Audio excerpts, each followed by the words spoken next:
Góðan daginn, Friðrik Hagalín hér aftur, en ég er að kenna rökrásin 102 við Menntaskólann á Ísafirði og ég er aðeins að reyna að sýna ykkur ladderforritun. Forritun sem ég nota heitir iTrilogy. Í dag ætla ég að sýna ykkur hversu einfalt er að gera tímaliðavirkni í ladder. Tímaliðavirknin sem við förum í dag virkar þannig að tímaliðin fær straum, þarf að hafa straum í ákveðin tíma og þá slær hann inn snertu. En tímaliðar geta sjálfsögðu virkað öfugt líka. Við förum í það seinna.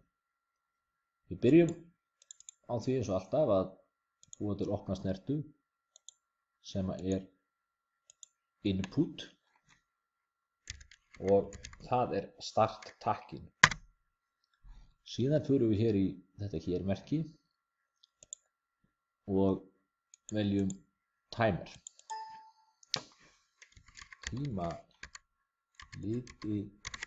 Tímaliði 1.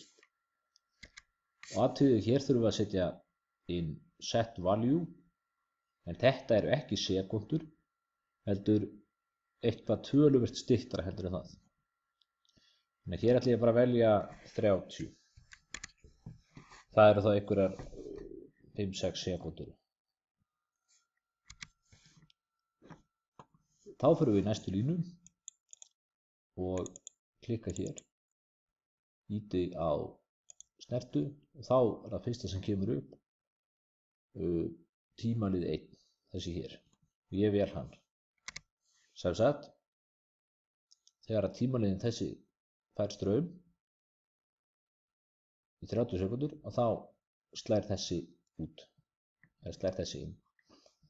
Hér ætlum við að gera útgang K1. Þetta er það sem kemur út úr tölvunni. Þetta kemur inn í tölvuna, takki. Þetta kemur þá út úr tölvunni. Við förum hér í simulate, run, all, 1 og reset. Start.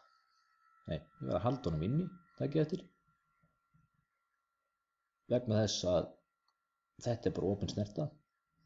Það var hægt að leysa þetta vandamál með LADS-virkni eins og ég sýni í vídeó 1. Og hér held ég inni og tímaliðin byrjar að telja. Þegar hann er búinn að telja, þá slær hann út snertunni, slær hann inn snertunni T1 og K1 fær útgang, háan útgang, sem straum. Ég ætla að gera þetta aftur. Leið og ég sleppi þá fer straumurinn hér af. Það gerir vel eftir. Ég held takkanum inni, tímaliðin byrjar að telja, slær snertuninn, K1 fær háan út. Ég ætla að láta þetta gott heita í dag. Takk fyrir mig.